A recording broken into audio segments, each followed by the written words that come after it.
Olá, meus caros. Setembro é o mês da prevenção ao suicídio, representado pelo Setembro Amarelo. Mas no fim, todo dia é dia de prevenção ao suicídio. De acordo com a OMS, uma pessoa comete suicídio a cada 40 segundos no mundo. Há mais mortes de suicídio no mundo do que homicídios, por exemplo. É um assunto que precisa ser falado. Por ser um tabu e por as pessoas evitarem falar sobre esse tópico, que na verdade é um problema de saúde pública, fica mais difícil de educar a população a lidar com isso e principalmente das pessoas que pensam em cometer suicídio de pedirem ajuda. Mas falar sobre o assunto não significa notificar todas as mortes por suicídio. O tema virou um tabu no século XVIII, devido a um livro de Goethe que falava de um menino chamado Werther, que ele teve uma desilusão amorosa e cometeu um suicídio. Na época, logo depois do lançamento do livro, começaram a ser registrados vários casos de mortes de rapazes que cometeram suicídio da mesma forma que o menino no livro, dando a origem ao termo efeito Werther, que é o nome do personagem do romance. Há um gatilho quando se fala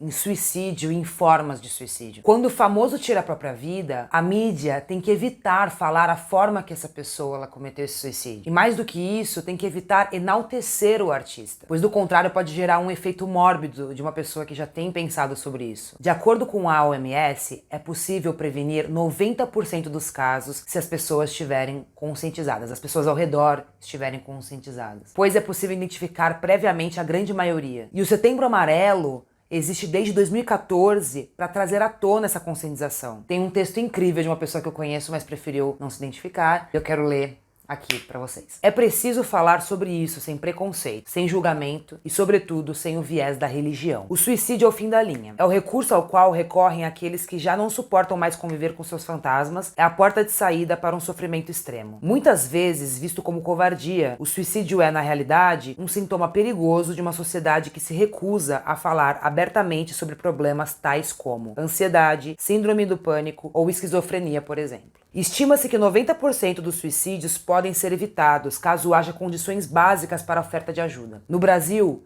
o Centro de Valorização da Vida, mais conhecido como CVV, atua há mais de 50 anos na prevenção de suicídios, oferecendo aconselhamento de maneira gratuita. O estigma que cai sobre as pessoas que já não suportam mais viver é bastante pesado. Além de toda a carga de culpa que paira sobre a questão, vivemos tempos em que falhar não é uma opção. Em épocas de sucesso obrigatório, admitir que o suicídio é um problema real é o mesmo que admitir que falhamos como civilização. E aí eu abro um parênteses. Não é irreversível, mas temos falhado sim. Ao lidar com pessoas que tentaram suicídio, deve-se evitar atitudes de censura ou julgamentos utilizando uma abordagem de acolhimento e de cuidado. É preciso que a pessoa entenda que você entende o direito de ela considerar o suicídio como uma alternativa, sem censura, mas mostrando a ela que pode falar sobre isso sem medo de ser julgado. Em geral, aquela ideia dura pouco tempo, e é justamente nesse lapso de tempo que você pode ouvi-la e fazê-la compreender que não está só, e que é possível ser acolhida com respeito e empatia. Fecha aspas. As causas mais comuns de suicídio são traumas, doenças mentais, bullying, transtorno de personalidade, desemprego, isolamento social e dores crônicas, dores físicas crônicas. E existem 5 sinais que indicam se uma pessoa está pensando em cometer suicídio. O alarme, que é quando a pessoa expressa publicamente a sua vontade de matar. Pode ser através de um post no Facebook ou durante uma conversa com alguém. Não julgue nem ignore.